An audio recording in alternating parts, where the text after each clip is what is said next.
Welcome to Natural Habitat Adventures Daily Dose of Nature. Today's presentation, Photographing Wildlife in Southern Australia, is brought to you by NatHab Expedition Leader and Pro Photographer Matt Cornish.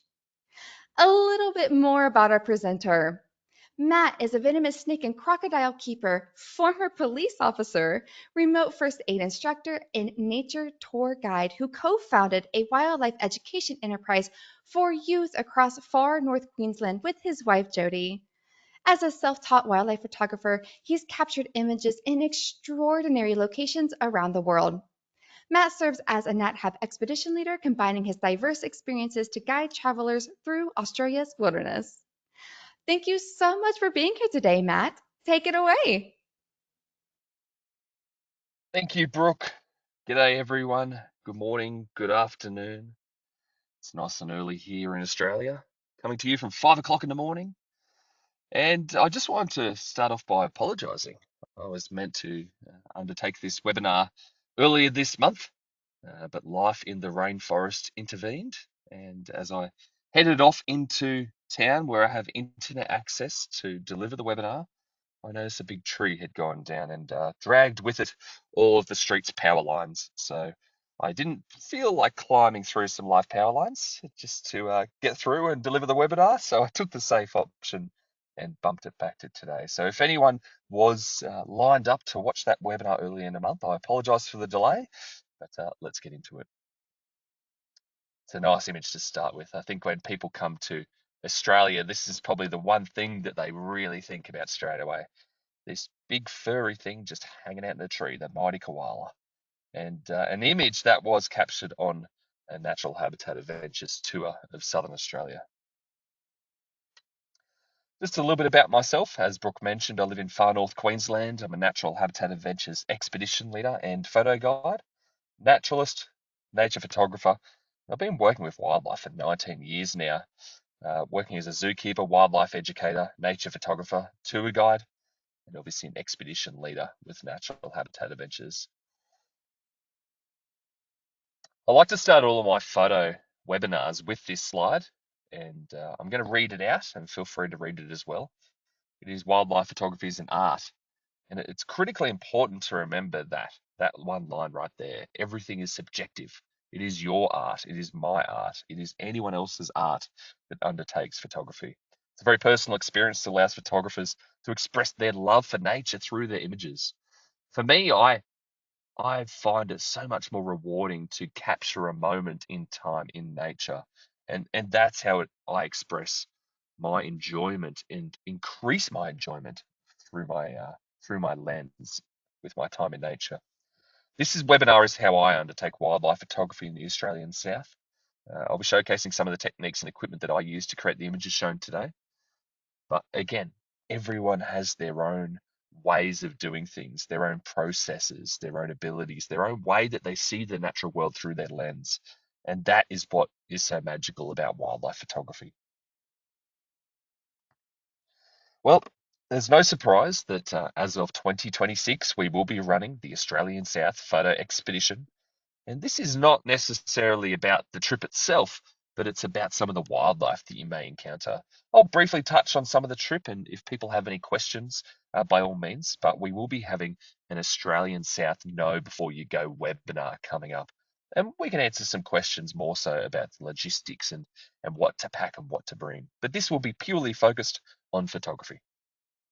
This little weird part of the world that you see here is the southeastern part of Australia. You can see our trip starts on the left-hand side, a place called Adelaide, the capital of South Australia. We fly over to Kangaroo Island, see some beautiful wildlife over there. Fly over to Victoria to a place called the Great Ocean Road.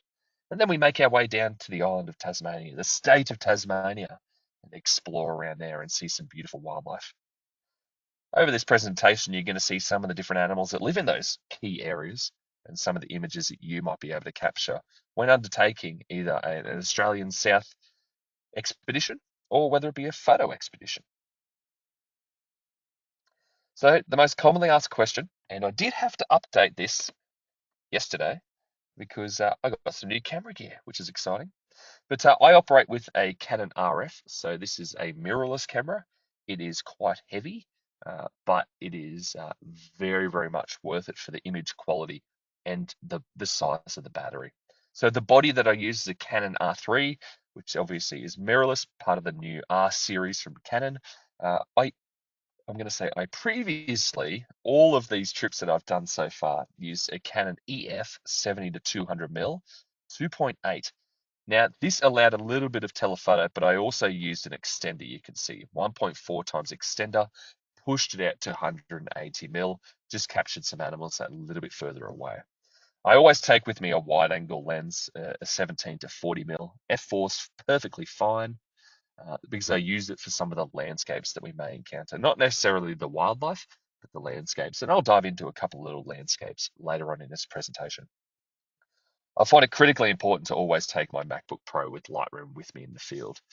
Any moment I get, any free moment, I'll sit there and process some of the photos. So after a 3 week tour around Australia, I don't get home and be completely inundated for the next year and a half of editing.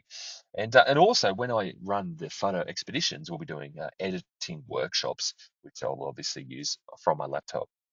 And the exciting thing is, and this is thanks to people that tuned into my webinars. I did a webinar on photographing wildlife in the American West, and a person that was listening commented, Matt, you've got to get this new lens. There's a 100 to 500 RF. The thing is sharp. You get a lot more reach. So after twisting my rubber arm, as they say, I went out and got that lens, and I'm looking forward to it because it would reduce the weight of a lot of the stuff that I have to take with me. So it's a lot lighter than some of the other gear that I have, and obviously gives me a little bit more reach and flexibility. So I think that's going to be a fantastic lens for this style of tour. Our first stop is Kangaroo Island. Now, the first thing you're probably thinking is it's called Kangaroo Island, but you have a picture of a koala. Well, yeah, I mean, koalas are quite common in Kangaroo Island. We have a very, very good population of them over there. Again, this image was captured on an Australian South tour, but we've really just got to keep our eyes peeled because these sleepy little furballs could be situated in pretty much any tree on the island. We have western grey kangaroos, we have Tamar wallabies, Australian sea lions, and we have a place called the Flinders Chase National Park, a fantastic location for scenery. But we're going to be diving into some of these animals, some of the images that I've captured, and how we've done it. So how do I photograph koalas? Well, there's a lot of different techniques to this, but I think you can see I've got some writing here. I think the real key here is not every koala makes a good subject. It's as simple as that.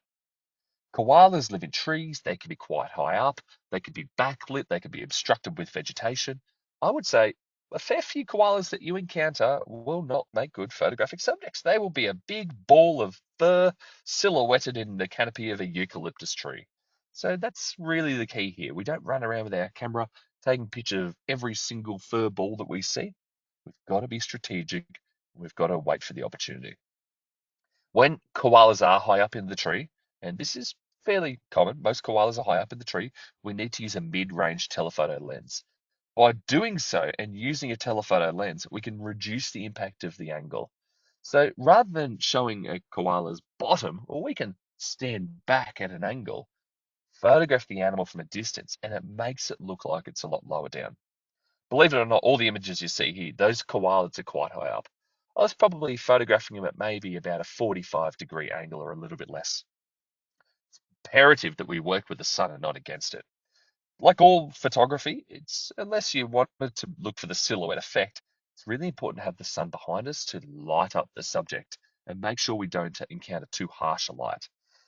Harsh light is very, very difficult to navigate with. Koalas like to be in the branches if the foliage is over the top and it's broadcasting harsh shadows onto the animals. It can be very, very difficult to work with. And the best light you could possibly have is an overcast day. Clouds are moving through like a white box in the sky. We get beautiful, even light to capture these animals nicely. You can see my two koala images on the left-hand side. Both of them look like they're sitting in a recliner couch relaxing.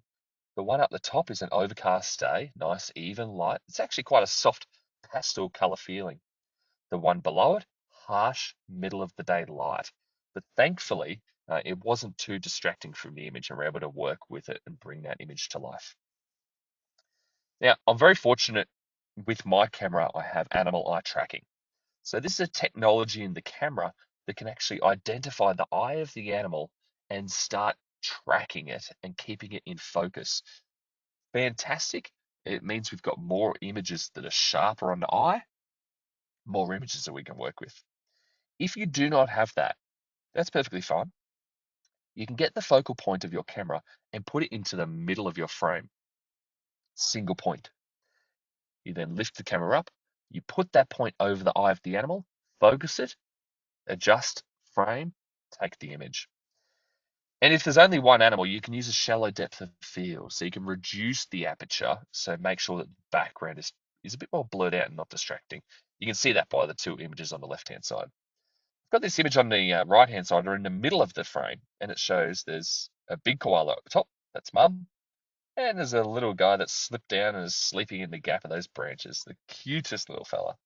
This image is very, very distracting. There's a lot of branches in the background. In fact, the koala up the top was a little bit closer to me than the koala down below. So I had to increase my aperture to make sure I had a larger depth of field to keep both of those animals in focus. But also monitoring the background is a very, very technically challenging image to capture. But I like it. There's a lot going on, but we've got two koalas in one frame, and there's a lot of stories to tell. Oh, so that's koalas. Now, another really interesting place that we visit in Kangaroo Island is Seal Bay Conservation Park. This is an opportunity where we can see, well, we get to see some Australian sea lions. And if you haven't seen them before, the communication, the imagery that can be captured, is, even just in such a short period of time, is astonishing.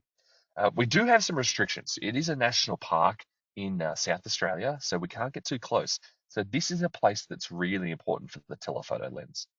I recommend a lens between 100 to 400 is probably preferable. If you've got the 500 reach, then by all means as well. And there's a few different styles of images you can capture. This is what I've found after visiting, a dozen times. I've noticed that you can capture the individual's portrait, which is up the top. You can see him just leaning back over his shoulder, looking at me, wondering why on earth I'm there. And then you could probably look at some interactions. So if you've got a really long telephoto lens, the portraits would be great. And if you've got a low enough aperture, you can blur out the background beautifully. But if you're looking at maybe a bit of a wider lens or not as much reach on your telephoto, you might be able to capture some interactions. I've got these interactions between males and females, between mums and babies, bubs. Uh, and I have found over time, if the bright light, and it can be very, very sunny there, I generally overexpose my images to make sure that the sun is completely, the sand rather, is completely blown out. It's just white. Grainy sand can be very, very distracting in an image. So if you completely blow it out and just get the detail of the sea line, then you've got this beautiful white studio looking background. And then post editing, you can bring that subject to life in more detail. So the image down the bottom, I overexposed it, and then post editing, I captured the subject in a masking tool and brought out a little bit more contrast and detail. And obviously, we get this gorgeous image down the bottom there. Now, light is everything. The top pick is soft and the bottom pick is bright light. And you can tell by looking at just like the koala images, beautiful, soft, even pastel colors up the top, a little bit harsher contrast, but we made it work for the bottom image. Macropods. If you're wondering what a macropod is, well, it means Bigfoot. We have Bigfoots in Australia, and we have Bigfoots on Kangaroo Island. They are our kangaroos and our wallabies, not koalas, my goodness. So we have two different species of Bigfoot, our macropod, to be photographed on Kangaroo Island. We have the Tamar wallaby and the western grey kangaroo. Now, this image on the left-hand side, I know it's brown, but that's a western grey kangaroo. Western grey kangaroos can be found in different parts of Australia, but on Kangaroo Island, they've been isolated from the mainland of Australia, and they've evolved and adapted a thicker, warmer fur. And as it turns out, it's a brown color. So yes, I know it's a grey kangaroo, but it is brown in color. Kangaroos and wallabies are very flighty. They don't let you get too close. They will be taking off pretty much as soon as they detect that you may be moving towards them. They can be incredibly well obstructed and mostly crepuscular. Now, this is very, very interesting for us. Crepuscular means active early morning and late afternoon. And that, of course, is when our light can be quite challenging.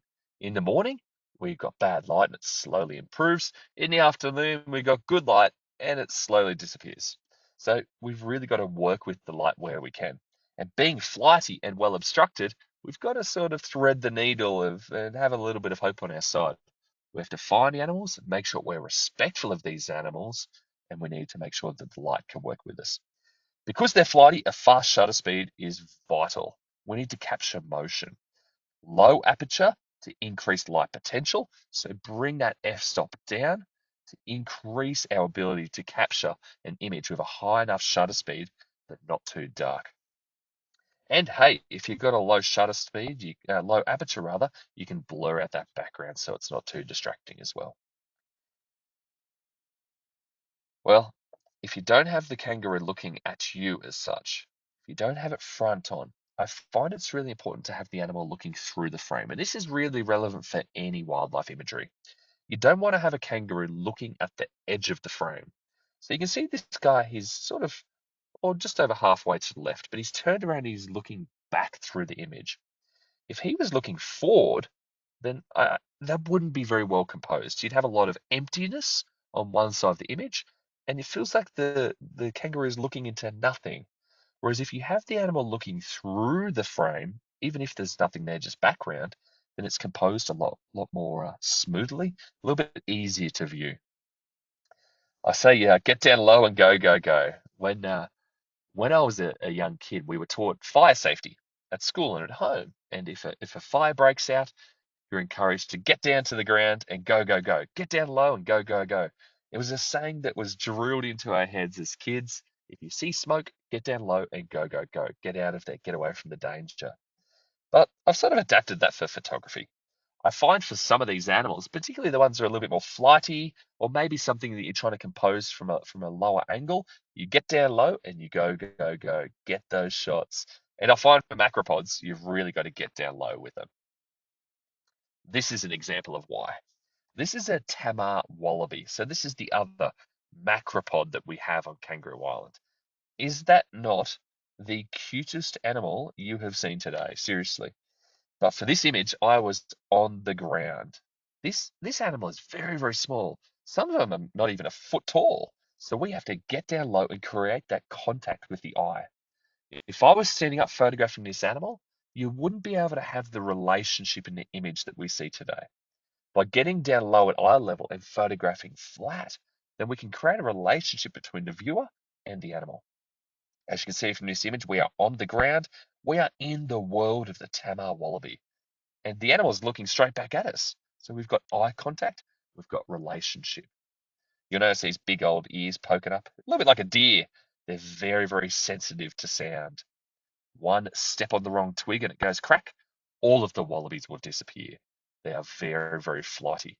We need to be very slow and we need to be very conscious about our movements. Now, South Australia has a huge diversity of bird life. And on this tour, whether it's the photo expedition that we're launching next year, or maybe you're just doing the Australian South this year, birds, birds, birds. You can encounter huge diversity of them. Every trip we see completely different species in all different areas of southern Australia. Now we have a huge diversity of bird life, not only water birds and honeyeaters and parrots and birds of prey, but tiny little colourful fairy wrens. And it's very hard to give you a go-to guide on how to photograph these animals because they vary in size, they vary in behaviour, and the habitat's completely different as well. Now there is we have a strong nectar from native flowers in Australia, so certain plant species will attract more birds, things like parrots and honeyeaters. And you can see this beautiful rainbow lorikeet down the bottom there feeding on this gorgeous white flower. Your expedition leaders will be constantly on the lookout for some of these flowering plants that may attract birds to it. When the birds are having a feeding frenzy on some of these flowering plants, that's the opportunity that you might have to be able to capture an image of not only the animal in a natural habitat doing a natural behavior, but also these animals might be a little bit more approachable. But we always say when it comes to bird photography, a telephoto lens is the way to go. It allows for tight images without spooking the animal. We need to make sure we respect the animal as best as we can. I like to focus on the tight portraits with a blurred background. And sometimes I incorporate a little bit of the natural behaviors or natural surrounds of the birds. So we've got a couple of different styles of images here. On the left-hand side, we have a portrait style. So you can see I've turned my camera into a portrait orientation. And I like to use the lines of the pelican. So this is an Australian pelican. And generally that massive big bill is facing up in front, but he was just doing a little bit of preening. And I loved the vertical lines of the bill. I found that it flowed the image really, really nicely. So by seeing those lines, quickly orientating my camera into a portrait orientation, I was able to make those lines work with the image. The image up the top right there, this is the galah. Galah. Galah. A galah. Now, this is a gorgeous parrot. Look at that. The white, the pig, his entire back is grey as well. With this, I like to use the rule of thirds. I like to capture the animal on one side of the image, looking through the frame, just like I was talking about with the macropods earlier. So this beautiful galah, there's so many gorgeous features to admire. I didn't want too much background going on here. Blur it out, no distractions, and we can focus on the gorgeous, intimate details of this bird. And then we got the rainbow lorikeet down the bottom. Those colors, I mean, my goodness, it is absolutely extravagant. But sitting on this flowering plant, it'd be criminal not to include some of the food and some of the behavior this animal incorporates into its daily life. After we finished on Kangaroo Island, we venture over to the Great Ocean Road in Victoria. It is a great part of Australia to find emus, and there's different macropod species as well. And we also get, well, we may get introduced, and it may happen on Kangaroo Island as well, but we may get introduced to the echidna. Now, this is one of the most elusive animals on the trip. This is one of the animals that is really challenging to find. We have an opportunity in Kangaroo Island, Great Ocean Road, and also in Tasmania. But they can be anywhere, but also they can be nowhere. It's a really, really tough animal to encounter. But allow the habitat to complement the image and not make it distracting. You see the same theme that I've been going with here. We've got this beautiful swamp wallaby on the left-hand side. There's obviously a lot of grassland in the way, but I found like that was his life. That was his habitat. He was hiding. This was a way of incorporating his surrounds, but also the grass was quite soft. It wasn't too distracting. By focusing on the animal's face and doing a little bit of work post-edit, I was able to ensure that the rest of the surrounds were very soft and dreamy, rather than being spiky, prickly all over the place and looking like a big fence. So we allowed that grass to blend into the image beautifully and complement the wallaby. We have this elusive echidna down the bottom. It's meandering across some boulders, looking for some insects to eat amongst the vegetation. Sometimes you just get lucky. This fella just wandered out in the beautiful afternoon light on a boulder covered in vegetation.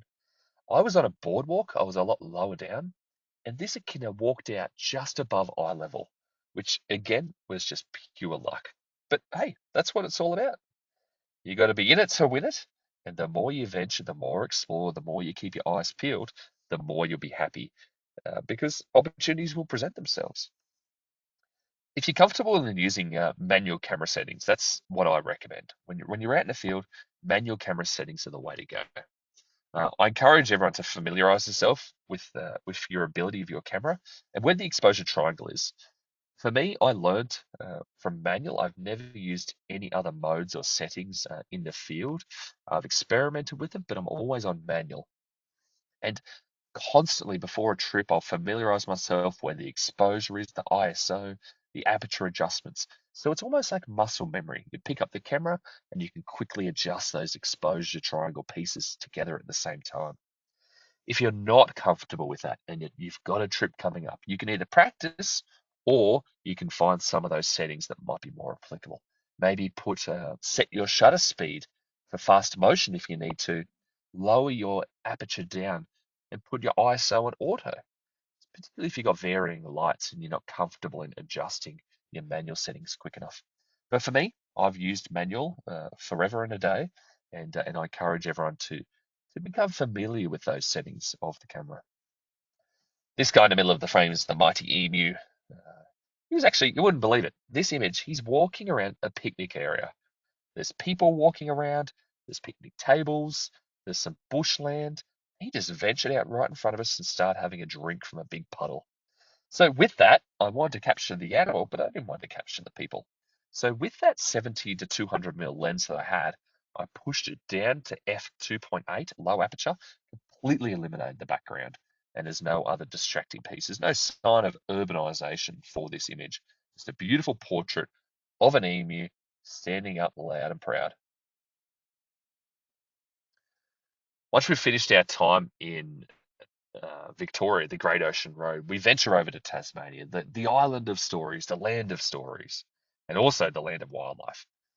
Many of our guests, after their time in Tasmania, feel like a piece of their heart, a piece of their soul has stayed there. It's a place where you can connect with the natural world like no other in Australia. It is truly phenomenal.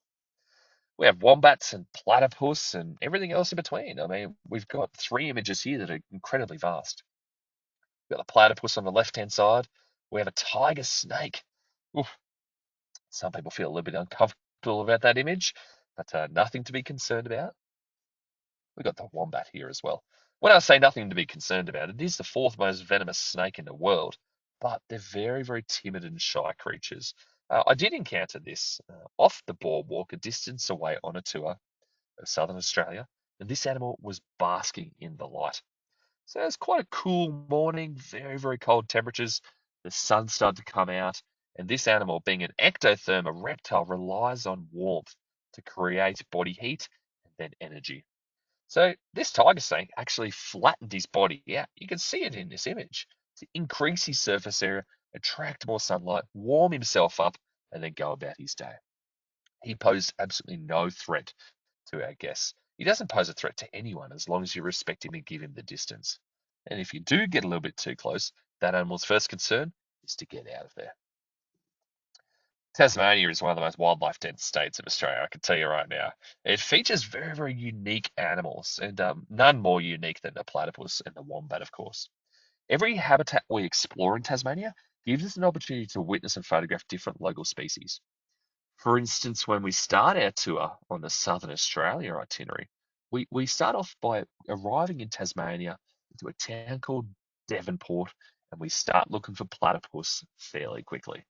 We look for platypus in pretty much any water source in Tasmania. Again, they can be incredibly elusive, but they can be in so many varying habitats.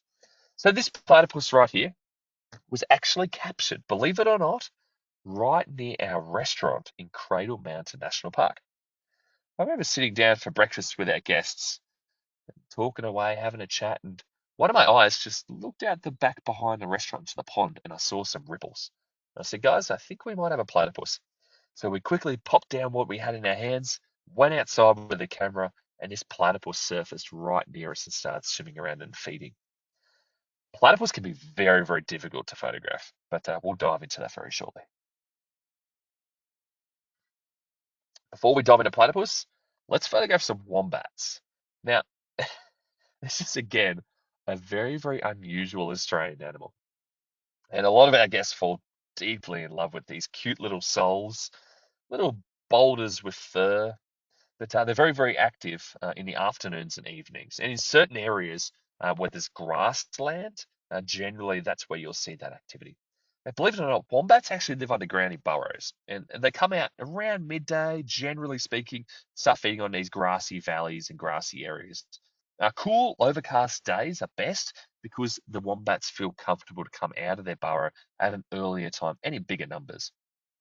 On our photographic tours, we have multiple days available to photograph these animals, not only in Cradle Mountain, but we actually go to a place called Maria Island. And this place is very, very wildlife dense in certain areas. So the top image is from Maria Island, and the bottom image is from Cradle Mountain. So if you are going on the Australian South normal expedition, you will be encountering wombats in Cradle Mountain in the valley. If you're on a photographic expedition, you'll be encountering them in Maria Island and Cradle Mountain Valley. Now, for these animals, again, respecting them at a distance is really important. A telephoto lens is preferred. We need to make sure that we don't interfere with the animals, and we want to capture their natural behaviors. We don't want to capture anything that's modified by people. So we've got two images here. The top one, the wombat is looking at me. So I laid down with my camera. He was chewing, looked up at me, and then looked back down, started feeding. And I managed to capture that sight when he was staring at me right in the eyes. Wombats are big grazers, so very rarely do you actually see them look up at the camera. The image down the bottom is a very traditional image when it comes to wombats. The image down the bottom, it's from Cradle Mountain Valley, as I mentioned, and we're actually on a boardwalk that's a little bit higher than the grassland. This wombat was feeding a distance away, and with my telephoto lens, I have an articulating screen on my camera, so I can get the screen out and tilt it. And I find this is really handy. So I lower my camera down to the ground level, and I can see the screen from up high. So I actually took the articulated screen out, adjusted it so I could look down at it, and I put my camera down towards the ground, and I framed it just like this. I could see it, and I gently pulled the trigger on the camera. Now, in cases where wombats are very active, and this can happen, wombats may be interacting with each other, particularly around certain times of the year. They may run away from each other. There might be a baby trying to catch up with mum. Very important, fast shutter speed. And early morning, late afternoon, or even into the evening, if we do get a little bit of a wombat encounter, obviously light can be challenging.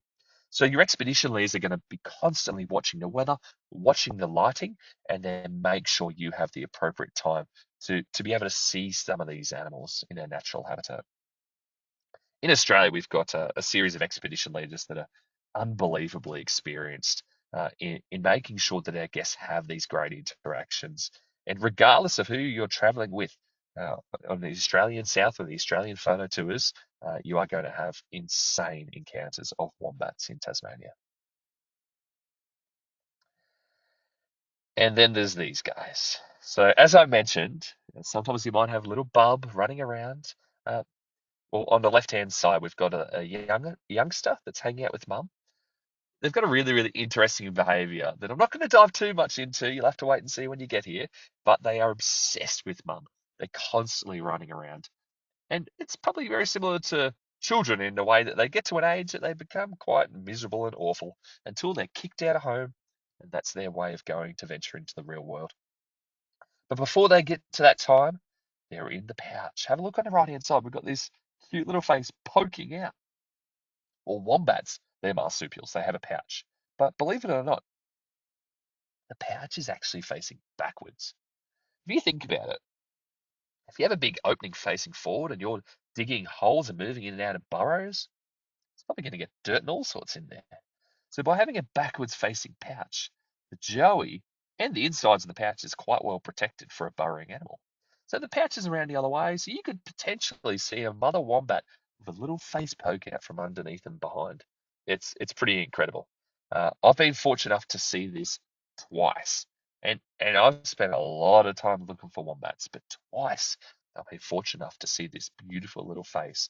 So this right hand side image is really a top tier encounter. It's something that, hey, some natural habitat guest adventures were fortunate enough to see on this trip. So it's possible. They are very, very hard to find though, but it certainly is possible.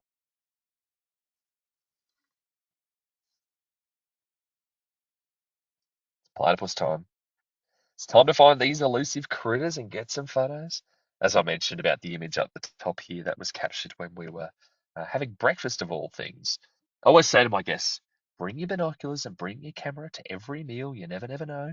And certainly the platypus would be an example of that. They are one of the most elusive animals that we can look for. But the expedition leaders, again, they know the best spots to look for them. They're constantly looking throughout the different trips, different locations, different times. And platypus can be quite active at random times throughout the day. Some people say they're very active in the late afternoon or early morning, but my experience with them of seeing them hundreds of times is it truly can be quite random. But they do spend most of their time in a burrow. So these animals do live in a burrow and they come out to feed on freshwater prey animals like worms and small crustaceans and bugs and other invertebrates. Now, here's the key with the platypus. They hold their breath for up to a couple of minutes and they surface for a couple of seconds. Get this, right? When the platypus is on top of the surface, it increases its heart rate to 200 beats per minute, quickly oxygenates its entire body, and then dives, slows down its heart rate to roughly about 10 beats per minute, slows it down, and can conserve that oxygen, can dive and start looking for its food. Very, very sensitive bill around the front of the face. So that's how it searches for food. It closes its ears and eyes when it's underwater. And when it surfaces, we need to be ready to take the image. Here's the key though. When a platypus is about to surface, generally speaking, they'll let out a lot of air. So they'll release that air just a couple of seconds before they pop up. So what I encourage my guests to do is never move when the platypus is on the surface. We're taking our images. When the platypus dives, close its ears and eyes, we can walk around to a better position and wait. When we see the bubbles, we get our camera focused and ready on that spot. The platypus will probably pop up within a couple of feet of where the bubbles are coming out. Then we can take the image. They are very fast and they are hard to predict. I have photographed these animals countless times and I have very, very few images that I'm truly happy with. Not only are they fast, they dive, they don't stay up for very long, but they're wet. And if you have the harsh light or any form of brightness, you're going to see a reflection because the light just bounces straight off that wet fur. And you need to make sure that it's not distracting to the image, rather complements it. So you can see with both of these images, we've got that reflection all over the back. I find it's not too distracting in these, but I have 1,000 images that it is so distracting. All you can see is reflection, and it really takes away from the animal itself. So it sort of detracts from the subject, shall I say. But can you nail the perfect shot? Well, yes, it took me years to do. You need a very fast shutter speed. Geez, that's a tongue twister. If in low light, you need a steady hand or a camera on a tripod or monopod. Plenty of practice at quickly bringing your camera up to eye onto the subject. I always encourage people to practice at home. Even if it's a flower, just boom, pick it up and make sure as soon as you pull that camera up, your eye is looking through the viewfinder on the subject. Practice, make an extension of your arms. Position yourself so that reflecting light doesn't blow out the image as I described. And literally, this image took years of practice and patience. I have platypus near where I live, and I spent about 4 hours in one creek with quite a comfortable platypus, and it took years of practice and so many different images to be able to get this shot. This animal is only 12 inches long. In Tasmania, in Southern Australia, they do get a fair bit bigger, but certainly not the size of an otter like most people think. They are very, very small, fast flighty animals. This is an animal that takes a lot of practice to get, but I've seen some incredible shots from some guests that we've had on tour previously. And of course, as I said at the start of the webinar, we do have a couple of landscapes as well. This is one of the gorgeous sea cliffs that we see in Kangaroo Island. Kangaroo Island and the Great Ocean Road provide guests with the most insane coastal views. My goodness. This image I love so much because it flows beautifully with the shape of the land in contrast to the ocean, but I find orange and blue are just very, very easy colors to have matching together. The orange is actually from lichen. There's some vegetation orange and yellows and greens, but the orange you see here is a lichal growth of this beautiful rocky outcrop. Now, we are always at the mercy of the weather, but sometimes it lines up. Sometimes you have a beautiful day where the clouds are creating gorgeous even light, but they're scattering and bringing out the blue of the sky. My goodness. This is where my wide angle comes in. I usually use my 17 to 40, but I encourage people to have maybe a 15 to 40 or 15 to 35. Increase your aperture to increase the depth of field. Handheld in bright light, but if you do have a dark area, definitely you need some stability. Sometimes people bring little bean bags with them on trips. Sometimes a beanie, what do we call them over in the States? Like a head warmer. You can find something to position the camera onto so you can create that stability. And you can even use a timer if you like as well, if you're placing it on something to keep it stable. Tasmania has plenty of stories to tell, and I find the landscapes can really fuel some of those stories. This is a place called Dove Lake, Cradle Mountain. And Cradle Mountain, without giving too much of the story away, was it was eventually protected thanks to the great work of an Austrian explorer naturalist, Gustav Weindorfer. And he built a lot of infrastructure around here to allow recreational activity and to eventually lead to the protection. And believe it or not, it is part of the Tasmanian Wilderness World Heritage Area. So a lot of early work was being done to preserve this area in the future. And I found that this image, yes, it's heavy clouds. Yes, it's quite dark and heavy contrast. And I mean, it's a black and white image, but I felt like that really captured the essence of the story. It was a long time ago in the early 1900s. It's a dark, rugged, unforgiving wilderness area, but also it's almost like a throwback in time to what it was truly like back then. As I said, I often refer to Tasmania as a land of stories, but it is also perfect for landscape opportunities. Cradle Mountain, Mount Roland, so these are some of the places that in Tasmania that you'll have gorgeous areas. Even in the Hobart city, there's amazing architecture, stunning waterfalls in Mountfield National Park. There's places that you can explore and really get the most out of that wide angle lens. So it's not all about wildlife photography. These landscapes are absolutely everywhere in Tasmania. Now, this is a little bit of a boring slide, and I call it the elephant in the room. Photographing wildlife at night. Now, I have no doubts this is a question that some of their viewers are probably interested in, and it's a question that we get on tour a fair bit. Now, nocturnal photography can be a controversial practice. It can negatively impact wildlife and certainly interfere with predator and prey behavior. Bright flashes can temporarily blind nocturnal animals. Now, our expedition leaders are obviously very, very wildlife focused people, and so we should be. We encourage sustainable and less impactful practices on night walks. We will use red light where it's available, and we make sure that our white light isn't projected into the eyeballs of the animals throughout the evening. We do several night walks throughout the trip, but when it comes to photographing these animals, we really need to make sure we are animal focused first. If photographing an animal at night, I generally capture the animal with a red light. So you've got your camera handheld, ready to go. I put the red light on the subject, you take the image, and you can turn that image into black and white if you like. When we've got a group of travelers, any negative impact towards a nocturnal animal can quickly compound.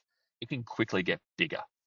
If we have 12 people that all want to photograph an animal and we're using white light and we're using flashes, this could be very, very impactful for that creature. And we need to make sure that we are focusing on the animal's well-being before potential photographic opportunities. I always tell people that night walks are an opportunity to simply immerse yourself in the environment. You're a guest into the environment of these animals. You're a spectator into their lives. So maybe it's an opportunity that we pop down our cameras and just absorb and witness and appreciate what's in front of us. But I encourage everyone to follow the guidance of your expedition leader. Some night walks we generally try and start later in the afternoon. So there is subtle natural light, and some of these nocturnal animals will present themselves. So you can have that natural light image. You will probably have to increase your ISO. But if you increase your ISO to the point that you create beautiful lighting, generally the grain isn't too impactful. But these days, you've got so much great technology, a lot of denoise software. Topaz denoise is the one I use, where we can remove a lot of the grain out of the images post edit. So, what gear should I bring? Well, this is a question I get all the time. If you rock up to a tour with that camera that's imaged right there, I'll be incredibly impressed. But it's probably not going to get you too much. Can I bring everything? Well, I mean, you can, but you might be over the weight restrictions. That's going to be a problem. So, what we want to do, we want to make the best use of our weight restrictions. Obviously, when you sign up for an Australian South trip or the photo expedition, you'll be provided information prior to the trip that will outline the restrictions on weight and what you can and can't bring. You've got to make the most of it. So, by me getting my 100 to 500 mil lens was trying to make the best of the weight restrictions. Obviously, you're going to need a camera body. I'd recommend people bring a DSLR or a mirrorless. Detachable camera is probably the most suitable. If you have a camera with the lens fixed and you can electronically zoom in or out, that suits some people for compact. But certainly, if you're looking for the higher end images and really diving into the art of photography, then yeah, you might be wanting to look at a bigger camera, a heavier camera. But certainly for this style tour, I would strongly recommend a telephoto lens between 100 and 500 milli range. You could have a 100, 200, maybe an extender, 100 to 400, but you need to make sure you have that flexibility. A prime lens is good. I've taken a 400 mil prime lens on tours, but unfortunately it does restrict a lot of the photographic opportunities throughout. Certainly, you just need to make a decision based on the kit that you've got, obviously the budget that you've got, and also the weight restrictions. A small compact tripod might be suitable, but only if your luggage allows it. So I'd certainly prioritize your clothing over a tripod. But if you still have weight and you got a little bit of room and you want to have a little small carbon fiber tripod and it's compact and you can fit it in, by all means. When I lead the Australian South photographic tours, and I've got several of them next year, then I will be bringing a small compact carbon fiber tripod with me. It has a smaller group size, these photographic trips, and obviously with that, we can increase our weight allowance just gently. If you're worried about weight, an extender might be a lightweight way of increasing your telephoto reach without the huge lens size, obviously. Tele, Extenders or teleconverters, some people name them, they can be pretty handy. They do sometimes detract away from the image in very, very subtle ways, though. But definitely, it's an alternative of a lightweight choice. It's better to bring something like that than no lens at all that can't reach the subjects. So I'd certainly consider an extender if that's up your alley. And most importantly, enjoy the challenge of wildlife photography, but always remember to be present in the moment as well. This was a lesson I learned when I was a bit younger. In 2019, I trekked looking for gorillas in Rwanda, and my wife said to me, Matt, if you're going to spend time photographing the gorillas, please I encourage you to spend the same amount of time just being present. And that's something that stuck with me a lot. Just putting the camera down every now and just watching the animal, being intimate and just absorbing the atmosphere, the smell of the surrounds, the sound of the weather, the wind moving through the beautiful temperate rainforest of Tasmania, seeing the fur move on this gorgeous Bennett's wallaby, and appreciating how this animal survives in such harsh conditions. I think that is part of the experience of wildlife interactions. Enjoy the photography element, but please remember always to be present in the moment as well. So, with this wombat poking out of his burrow, staring at me in the eyes, it's time to throw it to you guys. If anyone has any questions about this webinar, or any questions about Australia South photographic or the Australia South normal itinerary, not so much the logistics, but just the photographic side of things, because we do have a webinar coming up very shortly, which will dive deeper into the logistics of the Australia South trip, which will be more suitable for questions like luggage and clothing and things like that, and what to expect. But from a photographic point of view, if you have any questions at all, now is the time to throw them in, and we'll see how many we can answer. Matt, just always as expected, you go above and beyond in your all of your presentations, not just your photography presentations, but that was amazing. And ending on this cute little face here. Oh my gosh. I was wish I was joining you next year on one of your awesome photography tours. Just like Matt said, everybody, we have about 8-ish minutes left before we can do some questions. So please go ahead and put those in there in your control panel. We don't have many so far, so if you have any burning questions, now's the time to plop them in. But we will get started here. So when looking at the platypus and photographing in that definitely difficult situation, do you recommend using polarizing filters? Hmm. Yes, certainly. I have never really dabbled with polarizing filters, but certainly for images like this that are going to cut out the glare, absolutely. You just need to be mindful of your polarizing filters that you're not going to compromise too much light. So if you have polarizing filters that you're happy to bring along and experiment with, that's not going to increase your aperture restrictions too much, by all means. It will certainly be beneficial. Uh, but yeah, I think that that's a great thing to bring along with you. We'll cut down a lot of the glare, and there is some places, if you're unbelievably lucky, you can actually see platypus swimming around under the water, and obviously that would be very, very handy for those polarizing filters as well. But certainly, if you're happy to bring that along with your kit, as long as it doesn't compromise too much of your light, then definitely bring them. That's a great idea. Fantastic. Yeah, thanks for that explanation there. Actually, stay on that photo. Go back to that black and white photo. The next question is about that one that you Okay. just passed. Okay, cool, cool, Somebody cool, cool. is asking, what is in the bottom left lower corner of this picture? And something that like black blob You know there. what? I would love to make up some extravagant story about this incredible creature that's been, accidentally captured. But that, my friends, is a rock.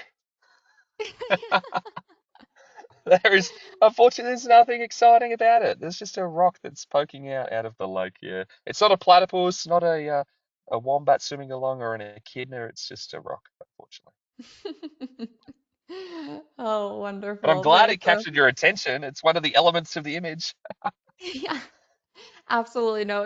It's such a stunning image. There's just so much story, just like you said in that one. So I'm glad that you included it too, to also show us that there's going to be some beautiful landscape opportunities and some storytelling opportunities outside of just the amazing wildlife that you're going to see. Okay, this is a good one. Do you have any thoughts on or recommend any sort of bridge camera? Hmm. I haven't heard the term bridge camera before. Hmm.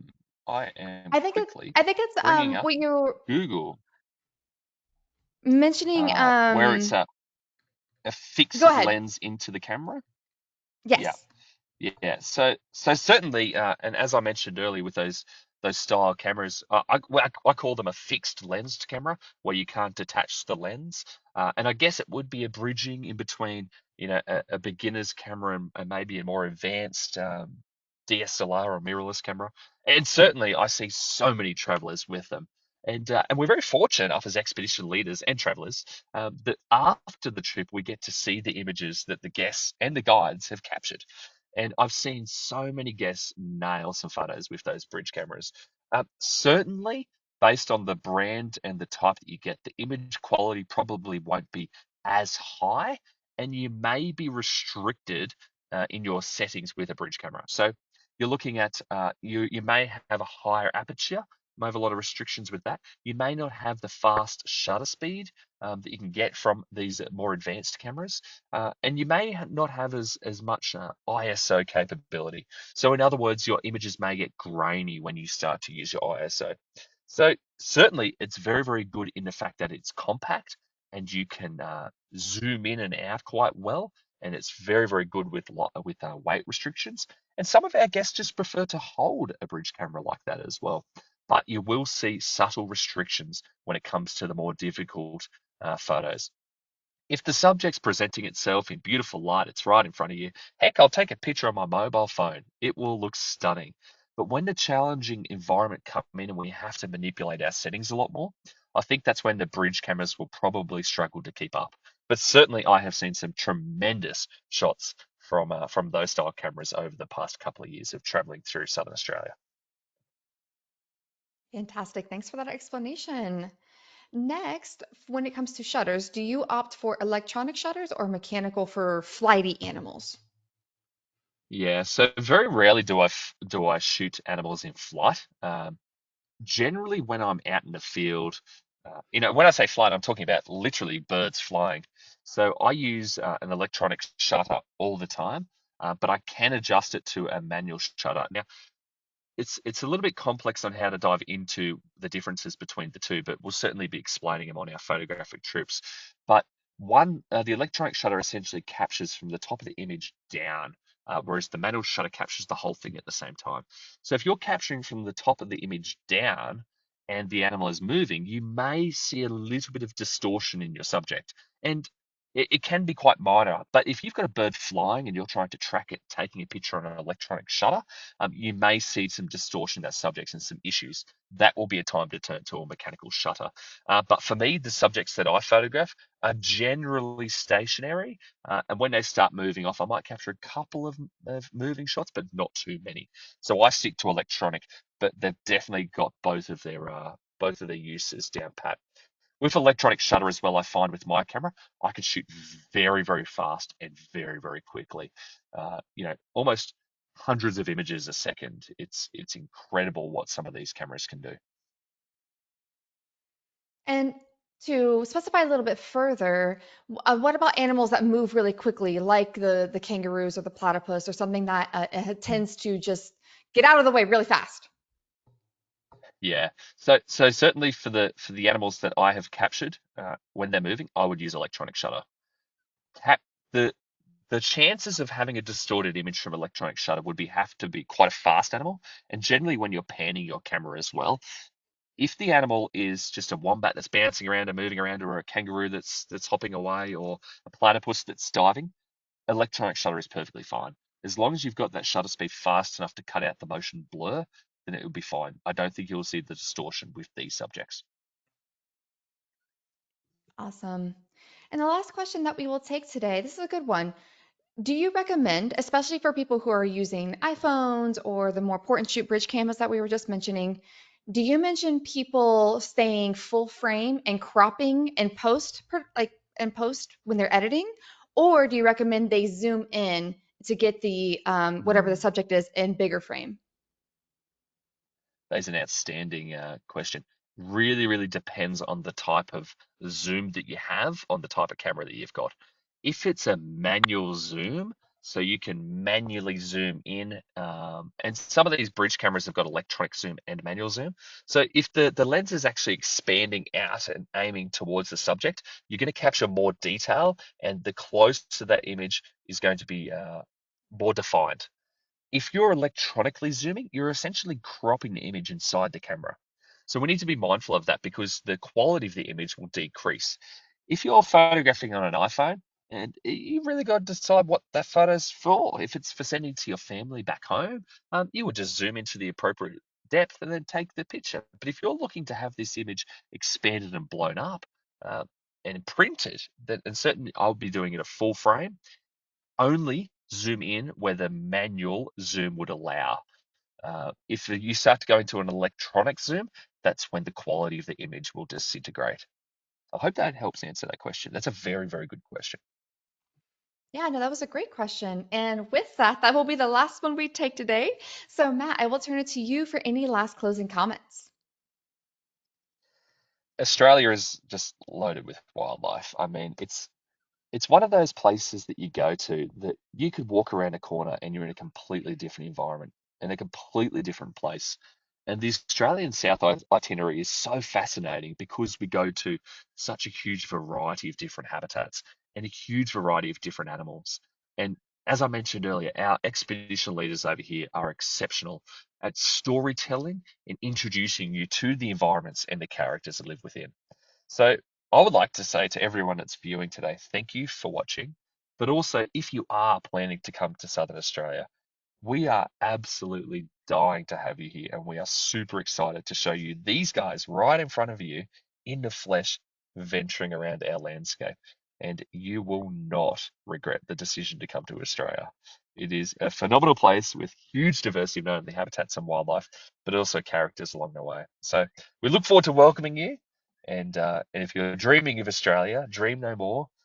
We're just a short flight away at the end of the day.